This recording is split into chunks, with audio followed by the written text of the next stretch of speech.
sensitiva. Esto nos lleva a lo mejor. La primera raíz, cervical 1, y la última raíz, coxígea 1, no tienen capacidad sensitiva, solo tienen capacidad motora.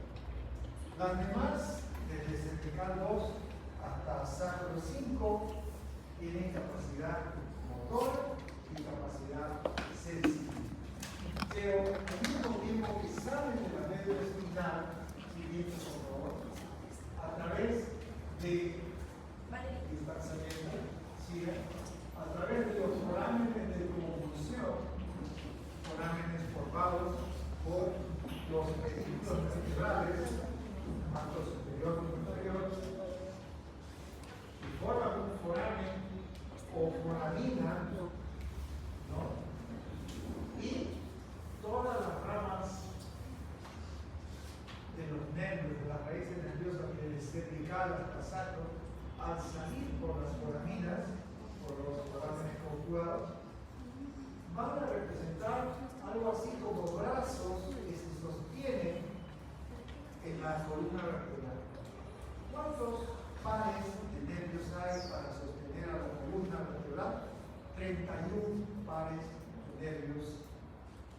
31 pares de nervios raquídeos que van a ser elementos de sostén de la médula espinal. 31 pares. Muy bien, si volteo. Y aquí tenemos otro elemento. Lo van a ver en la médula que vean en la clase práctica, algo así como una pequeña capita de plástico transparente. Y es que parece plástico transparente. Son los ligamentos dentados. Ligamentos dentados que tienen forma triangular y que representan el aporte de la pía madre al sostén de la médula espinal. Entonces la pía madre va a originar 21 pares de ligamentos dentados. 21 pares de ligamentos dentados. Cuando digo pares, el que va a ir a la derecha y a la izquierda de la médula espinal. Estos 21 pares se suman a los 31 pares de nervios raquídeos. ¿Quién produce el ligamento dentado? La pía madre, aquella que no hace sino llevar la microcirculación al sistema nervioso, tanto al cerebro, cerebelo, tronco cefálico y médula espinal. Pero en la médula espinal ya se pone a trabajar en el sentido de formar estructuras tales como los ligamentos dentados. Entonces aquí tenemos las raíces nerviosas, los ligamentos dentados. Sí, doctor. Al final de la médula, ya aquí vemos cómo termina la médula en punta de lápiz, a nivel de L2. Al final de la médula se continúa con el cono medular, que está terminando a nivel de L2, se continúa un filamento producido también por la pía madre. Es el filamento que va a unir la médula espinal con el hueso sacro, y se le llama filamento terminal, en latín filum terminal, también producto de la pía madre. De esta manera, la columna, la médula espinal, va a estar sostenida por la continuidad con el tronco cefálico, 31 pares de nervios raquídeos, 21 pares de ligamentos dentados y al final, como un ancla, el filum terminal. Siga, doctor, por favor. Muy bien. Ahora vemos que hay nervios, raíces que salen por la parte anterior de la médula espinal y otras que ingresan por la parte posterior. Aquí llegamos a una gran verdad. Todo lo que es posterior en el sistema nervioso siempre será sensitivo. Todo lo que es posterior será sensitivo. Todo lo que es motor, por el contrario, será anterior. De tal manera que cuando vemos raíces anteriores, decimos son raíces motoras. Y cuando vemos raíces posteriores, son raíces sensitivas. Ahora, si yo veo que son anteriores y motoras, digo, están saliendo. Si veo que están por detrás y sé que son sensitivas, están llegando con sensaciones. Sin embargo, ambas se juntan para formar el nervio raquídeo, que tiene cualidades motoras y sensitivas. Pero aparece en el nervio raquídeo una tuberosidad, un bulto, un volumen, un ganglio nervioso. Siga por favor, doctor. Un ganglio nervioso, aquí lo vemos, que es el lugar donde reside el cuerpo de la primera neurona sensitiva, la primera neurona de todas las sensibilidades. En el ganglio espinal, también lo vamos a ver en la práctica, en el ganglio espinal reside la primera neurona de todas las sensibilidades. Pregunta de examen. ¿Dónde reside la primera neurona de todas las sensibilidades? En el ganglio raquídeo. ¿Y qué sensibilidades tenemos? En la piel tenemos muchas sensibilidades: tacto, presión, temperatura fría, caliente, vibración, dolor, quemazón. Son varias sensaciones que están captadas por extremos neuronales especializados en ello. Por ejemplo, si hablamos de frío, ustedes mejor que yo conocen los corpúsculos de Krauss. Si hablamos de calor, los de Ruffin. Si hablamos de presión en la subdermis, los discos de Merkel. Si hablamos de sensibilidad táctil, los corpúsculos de Pacini, las terminaciones nerviosas libres, las terminaciones alrededor de los folículos pilosos. Todas estas organelas pequeñas que ustedes conocen en histología son las que captan los diferentes tipos de sensibilidad. Y hay un axón que recoge eso. Todas esas sensaciones son recogidas por fibras o axones cuyo cuerpo está en el ganglio espinal o ganglio raquídeo. De esta manera, el ganglio raquídeo se convierte en la primera neurona de todas las sensibilidades que hemos mencionado, ¿no? Entonces, con ese conocimiento ya sabemos que la neurona sensitiva trae su axón exterior hacia las células que viven en el ganglio y luego con su axón central van a dirigirse hacia la parte posterior de la médula espinal. Siga, autor, por favor. Siga, autor.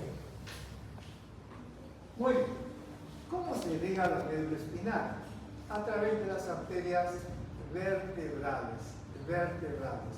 Arterias que nacen, por supuesto, en la subclavia, en la primera, ¿no?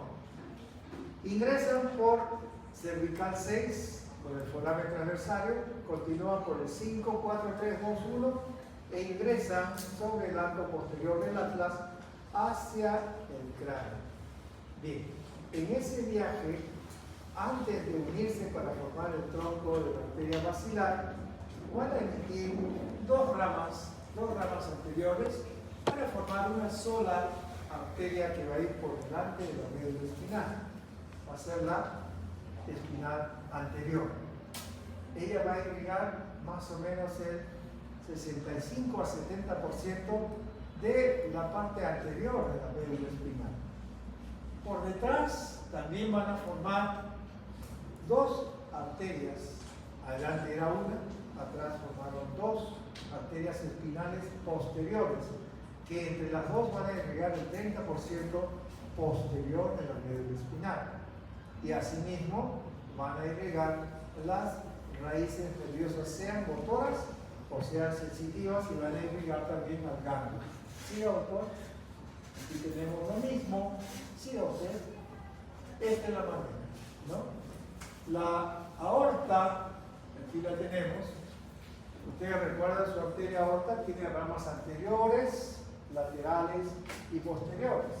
Las anteriores siempre van al tubo digestivo. Son las esofágicas, son el tronco, la mesentérica superior, la mesentérica inferior, y el tronco que le va a dar irrigación tanto al estómago, al hígado y al vaso, ¿no? El tronco sería. Luego, las laterales siempre dan ahora los pares, como los pulmones, con las arterias bronquiales, como las diafragmáticas inferiores, como las renales, como las suprarrenales, como las gonadales. Siempre son laterales porque van a uno y otro lado. Sin embargo, atrás, y aquí se ve muy bonito, las arterias van a ir hacia la pared posterior, sea del abdomen, con las arterias lumbares, o sea toras con las arterias intercostales.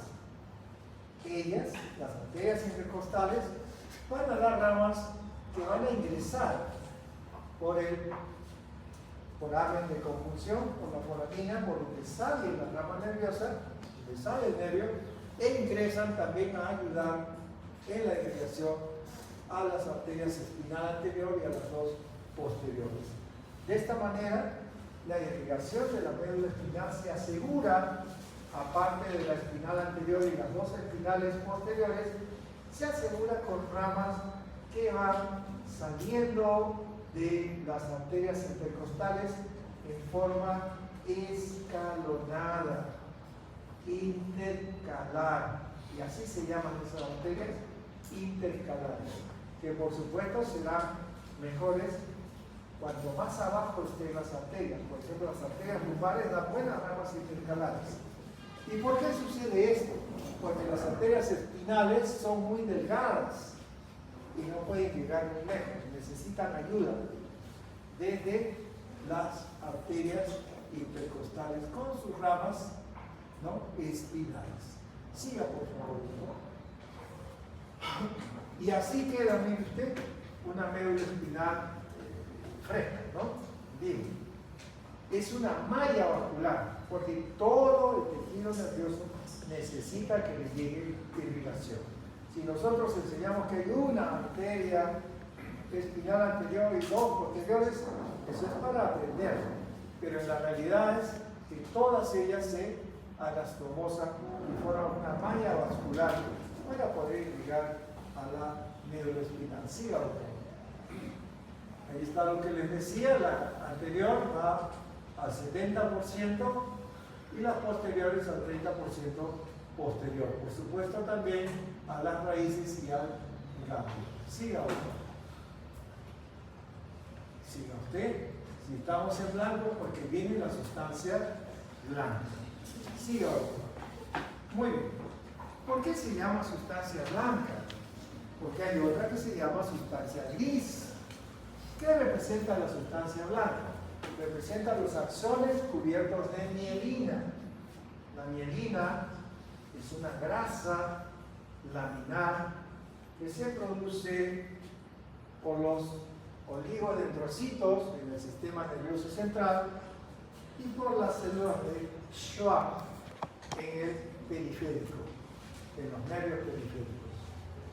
Estas células van a producir las vainas de mielina que tienen más o menos un color blanco.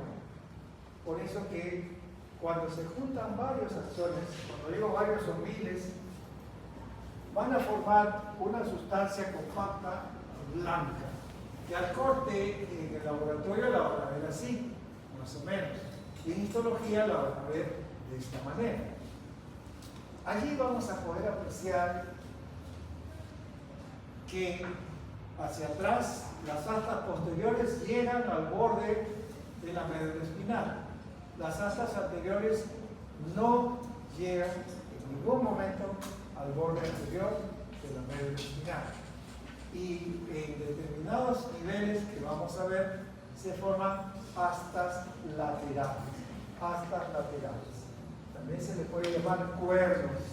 Cuernos posteriores, que son sensitivos, cuernos anteriores, que son motores, y cuernos laterales, que son ambos sensitivo y motores, como desarrollaremos luego. Sigan, por favor. Aquí tenemos ya un corte de una médula espinal donde se ha coloreado las láminas de Rexel en esta parte derecha. Pero no nos vamos a ocupar de la sustancia gris, sino de la blanca en este momento. Todos los axones que suben o bajan a través de la médula espinal se acomodan en cordones llamados también funículos. Llamarlo funículo ya es muy antiguo. Ahora se le llaman cordones. Y habrá cordones posteriores, habrá cordones anteriores y cordones laterales. Todo lo que no está pintado es sustancia blanca. Lo que está pintado es sustancia gris. Luego tenemos cordones anteriores, cordones posteriores y cordón lateral. Por lo que dije temprano, los cordones posteriores tendrán siempre fibras sensitivas.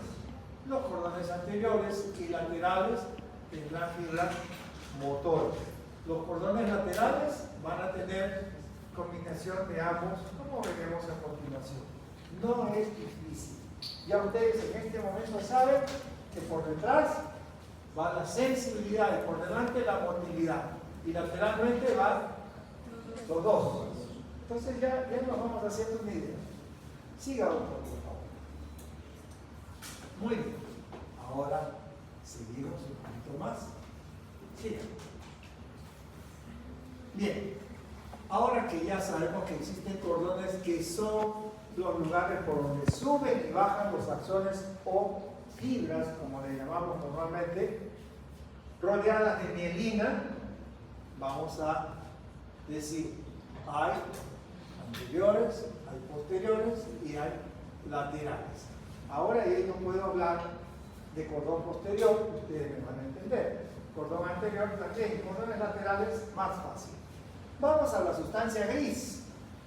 Rexel odiaba a su gato, lo odiaba, lo mató, le cortó la cabeza, le sacó el cerebro y lo metió dentro de cera. Luego hizo cortes histológicos de la médula espinal y se dio cuenta que la médula espinal tenía núcleos celulares, núcleos neuronales, o sea que las neuronas no eran parejitas, sino que estaban asociadas en núcleos, y empezó a estudiarlas. Rexel empezó a estudiarlas y vio que la sustancia gris tiene dos cuernos, un cuerno anterior que nunca llega al borde y un cuerno posterior que siempre llega al borde. Luego, también a veces existía un cuerno lateral.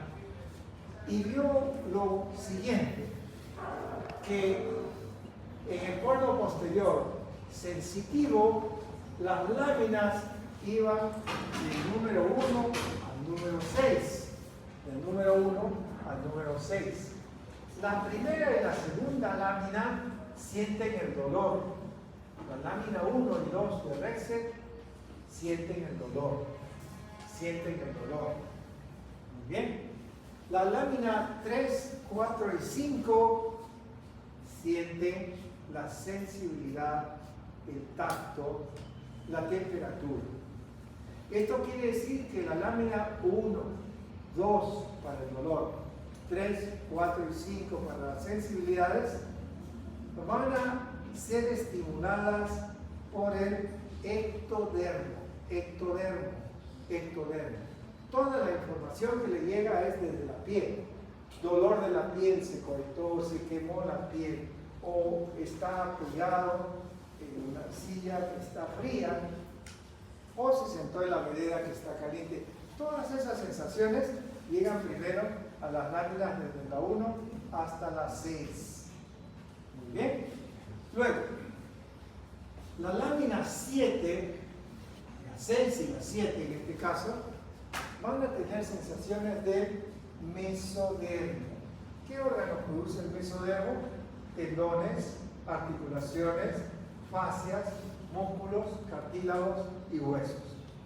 Muy bien. ¿Le duelen los músculos después de un partido de fútbol o de vóley? Sí. La lámina 6 está sintiendo ese dolor de los órganos mesodérmicos. Muy bien. Se golpeó la rodilla o lo patearon en la canilla.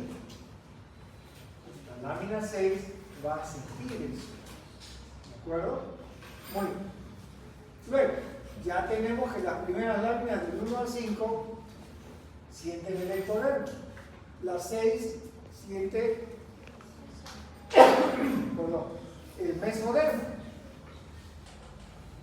La lámina 7 va a sentir endodermo, los órganos que están dentro de las cavidades corporales. Ahora, esos órganos no tienen nervios propios. Esos órganos están controlados por el simpático y el parasimpático. De esa manera, la lámina 7 va a estar muy relacionada con el simpático y parasimpático. Luego, la lámina 8, ya en el asta anterior, es motora, pero es motora de las órdenes involuntarias. Yo estoy caminando, me tropiezo, me he quedado de pie automáticamente, de forma involuntaria. Eso quiere decir que la lámina 8 ha tenido que actuar de forma motora para recibir las órdenes que corrigen mi posición. Sin embargo, yo quiero hacer adiós y esto es algo voluntario. La lámina 9 va a transmitir esas órdenes a los músculos. La lámina 9 transmite órdenes voluntarias y la lámina 8 órdenes involuntarias. Así que la lámina 8 involuntaria y la 9 voluntarias le sirven para transmitir las órdenes hacia los músculos. ¿Qué pasa con la lámina 10 que está uniendo el lado izquierdo con el derecho? Sirve para eso, para coordinar los movimientos de un lado con los del otro lado del cuerpo. De esa manera se van a crear en estas láminas fascículos que van a informar al cerebelo y al cerebro de la posición en que nos encontramos. Por ejemplo, la lámina 6 va a formar el núcleo propio. La lámina 7 va a formar también parte del núcleo de Clark, así se llama. Es un núcleo característico de la médula espinal. ¿Pero qué originan ellos? Originan información desde los músculos, están en la médula espinal, sienten los músculos, y la lámina 6 y la 7 van a formar cordones de axones denominados espinocerebelosos, tanto dorsal como ventral, que van a ir en forma inconsciente al cerebro para indicarle que usted está de pie y que se mantiene en equilibrio gracias al cerebelo. Eso es automático. ¿Por qué decimos que es automático, es inconsciente? Porque no llega al cerebro. Si llegara al cerebro sería consciente, pero como solamente va de la espina al cerebelo, se le denomina inconsciente. Son fascículos inconscientes. Van de la espina al cerebelo, espinos cerebelosos. Uno será dorsal, que nace de T1 hasta L2, y otro será ventral, que nace de L2 hasta sacro 3. Bien, entonces estas láminas tienen esas funciones. ¿Qué pasa con el cuerno de la lámina 7? Lámina ocupada del endodermo, de las vísceras, de los órganos que están controlados por el simpático y parasimpático. Pues allí se va a sentir todo lo que podemos sentir con nuestros órganos internos: la digestión, los cólicos menstruales, la agitación, la tos, todo lo que sea órganos internos. A ver si ahora. Entonces, a partir de ahí, de esa hasta lateral lámina 7, a partir de la lámina 7, óiganme bien, a partir de la lámina 7, que está sintiendo los órganos internos, se van a originar estos nervios que tienen aquí al costado de la columna vertebral. Esos nervios se llaman esplácnicos, esplácnicos, esplácnicos. Todo nervio que sale del asta lateral se va a llamar nervio esplácnico, sea cual sea el nivel que sale. Luego, pueden asociarse y van a tener nombres como esplácnico mayor, que es la asociación entre T5 y T9. O sea, el esplácnico mayor va a tener las raíces simpáticas que salen del cuerno lateral de los niveles T5, T6, T7, T8, T9, esplácnico mayor. Ese va a ir al abdomen, a los órganos abdominales. Luego, más abajo, saldrá un esplácnico más pequeño, esplácnico menor, que sale de los niveles T10, T11.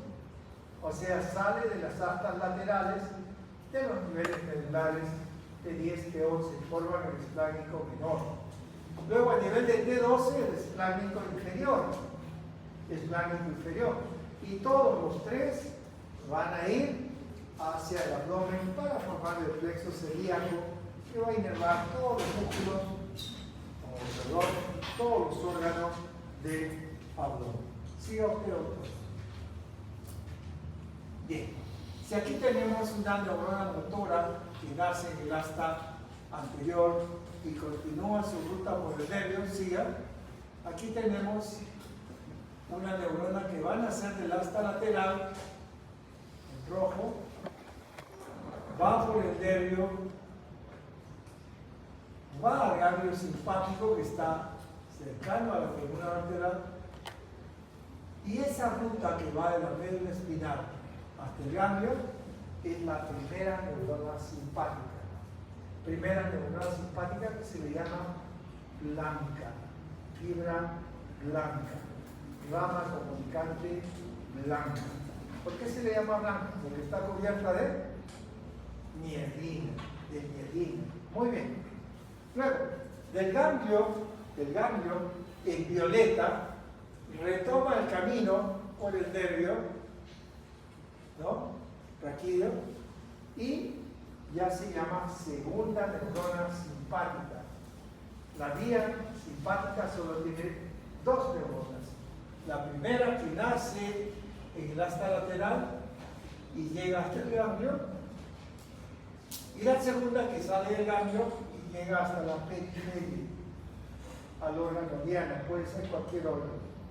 La segunda neurona no es blanca, es gris, porque no tiene mielina, Entonces, tenemos dos neuronas diferentes. La preganglionar, antes del ganglio, que sale del asta lateral, va a ser neurona blanca, fibra blanca, con mielina, y la segunda que sale del ganglio simpático y continúa por el nervio raquídeo, no tiene mielina, es fibra gris.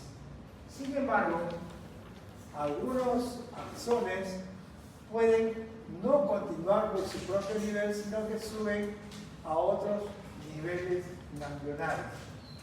Esa subida a otros niveles es lo que va a crear un desorden. Nunca las fieras van a estar tranquilas en su propio nivel. Van a subir o bajar de niveles, principalmente subir, retroceda uno y otro más.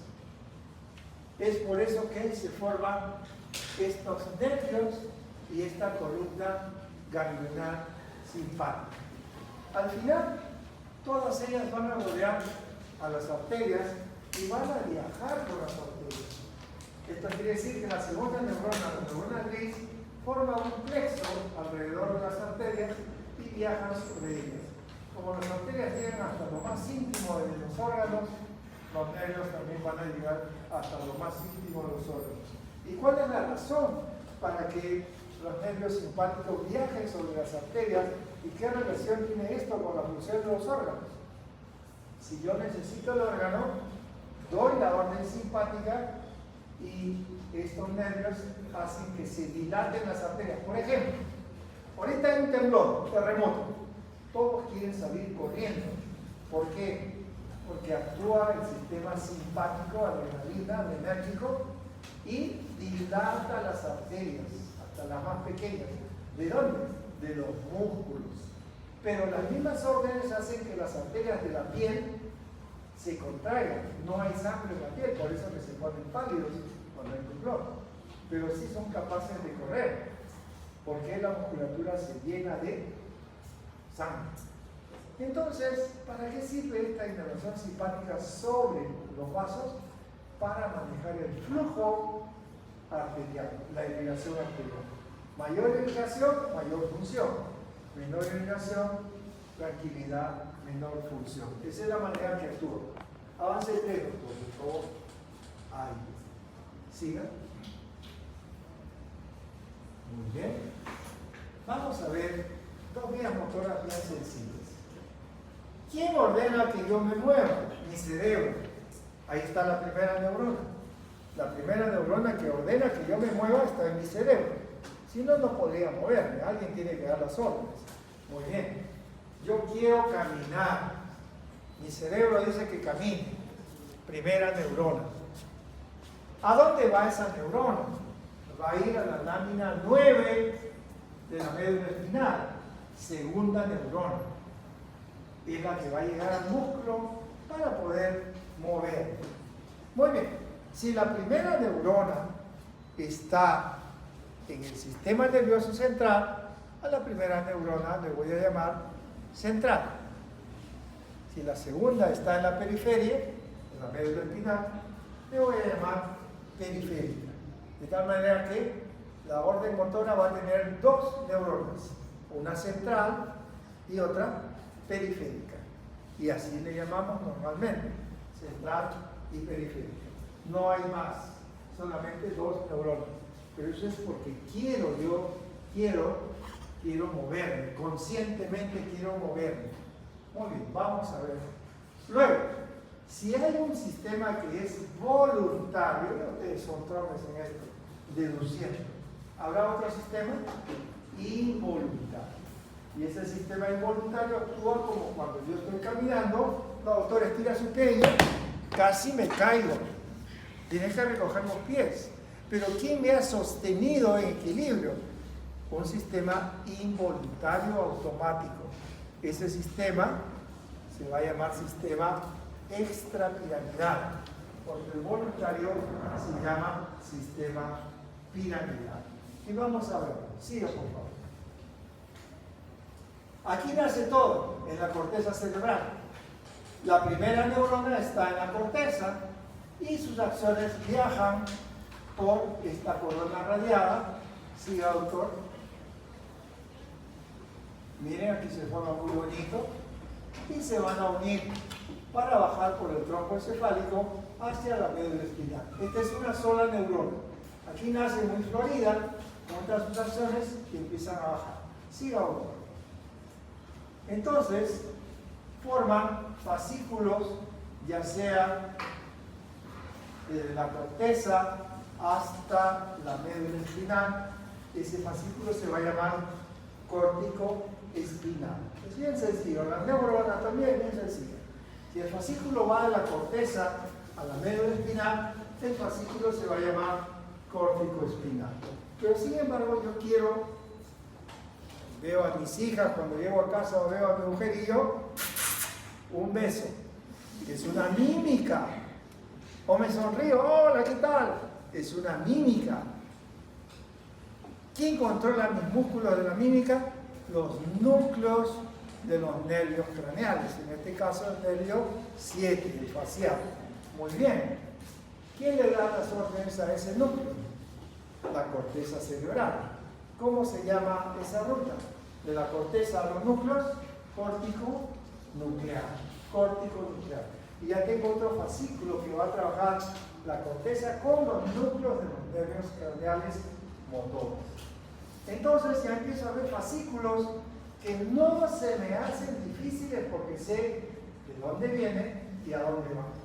Todo lo que sea motor voluntario viene del cerebro, porque en nuestro cerebro está la voluntad. Entonces, todos los fascículos empezarán con el nombre córtico, porque vienen de la corteza cerebral.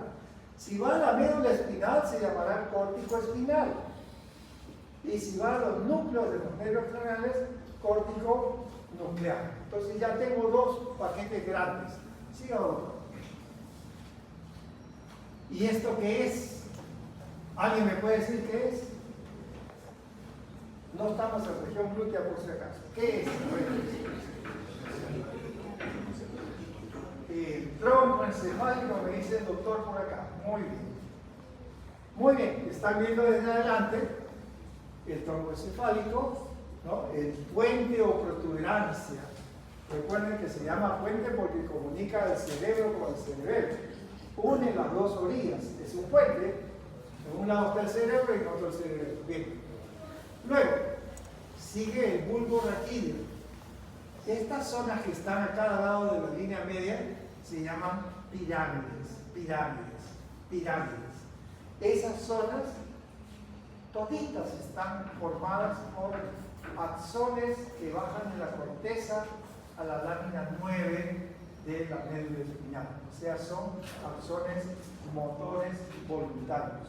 Y por llenar todos estos axones a las pirámides se le va a llamar vía piramidal. Entonces, veo que la vía piramidal es la misma córtico-espinal, pero se conoce como piramidal. Y sé que es una vía voluntaria, porque viene de la corteza cerebral a la lámina 9 de la médula espinal. Y sé que es motora, porque está por adelante, como ustedes lo han visto. Si está adelante es motora, pues obvio. Muy bien. Claro que empiezan a razonar de una manera sencilla y ya están en lo más profundo. Claro, porque aquí van a tener ustedes neuronas motoras que bajan de la corteza hacia la médula espinal. ¿Dónde está ubicado usted? Está debajo de la protuberancia o puente en el bulbo raquídeo. A cada lado de la línea media, llamada a esa zona la pirámide vulvar. Muy bien, siga otro. De esa manera, baja una neurona a nivel C5 más o menos. Termina el tronco encefálico y cruza el 90% de estas fibras piramidales motoras voluntarias, cruzan al otro lado y solamente dejan un 10% de fibras en la línea media. ¿Cómo se va a llamar el fascículo que cruza? Obvio. ¿De dónde son los chicharros? De chinchas. ¿Y el fascículo que cruza, cómo se llamará? Cruzado. Nada más. ¿Y el que se sigue directo, cómo se llamará? Directo. ¿Se acabó? No es difícil. Y sé que es la vía motora voluntaria piramidal. Ya sé que se divide en dos. Muy bien. Ahora, cuando llega a la médula espinal, llega a la lámina 9. Y él va a ejercer, la lámina 9, la acción motora. Esto quiere decir que el cerebro ordena y la lámina 9 obedece, efectúa. Muy bien. Pero ¿qué pasa si es que me lesiono la vía central o la vía periférica? La vía que está afuera. La segunda neurona de la médula espinal está afuera. No la que está dentro del cerebro, la que está afuera. Me va a producir una parálisis plácida con eje de fuera, plácida. O sea, si yo me lesiono la médula espinal o un nervio, la parálisis va a hacer que mi miembro afectado esté plácido, que se cae así como un trapo. Muy bien. Pero ¿qué pasa si la lesión es a nivel cerebral o a nivel central? La parálisis va a ser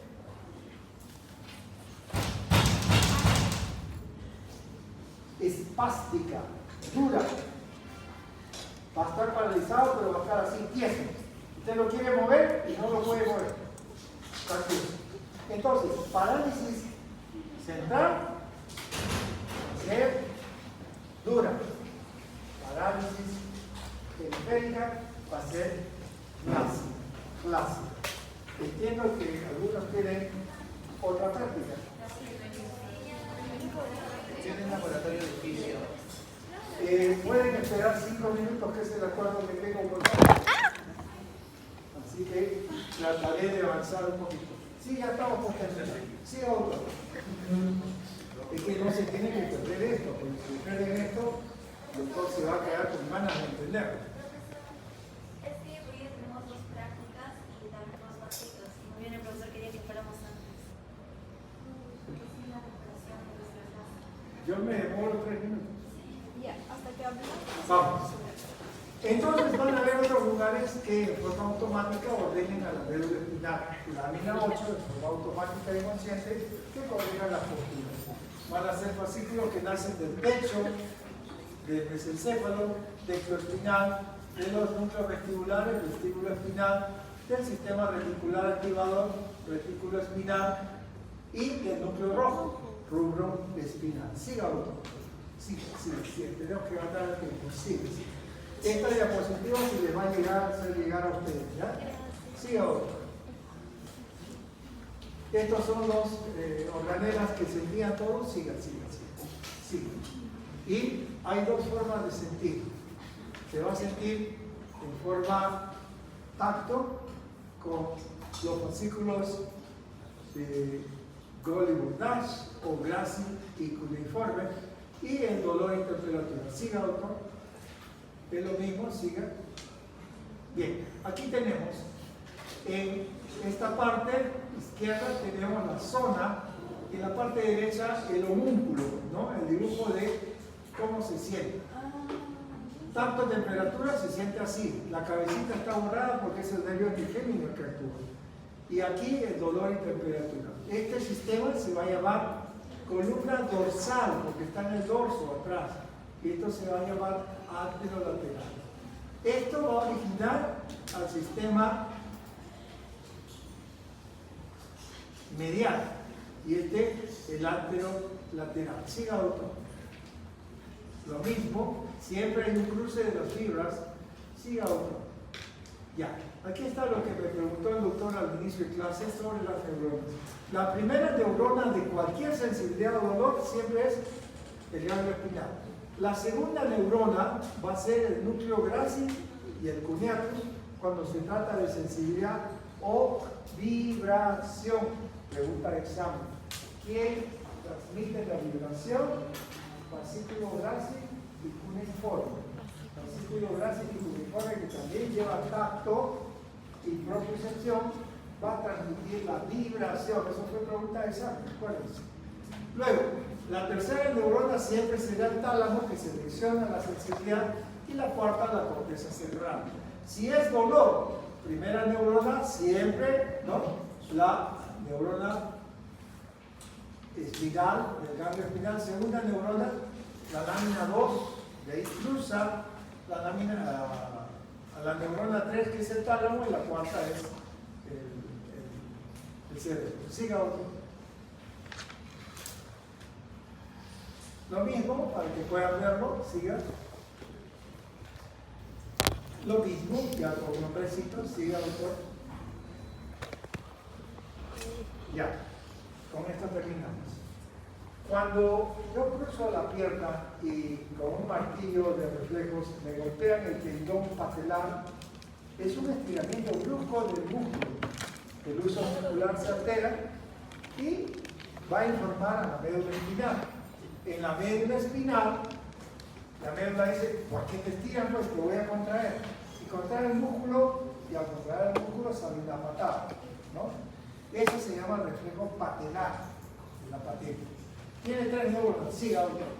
3 neuronas. La neurona aferente, la neurona deferente y la neurona intercalar que está en la médula espinal.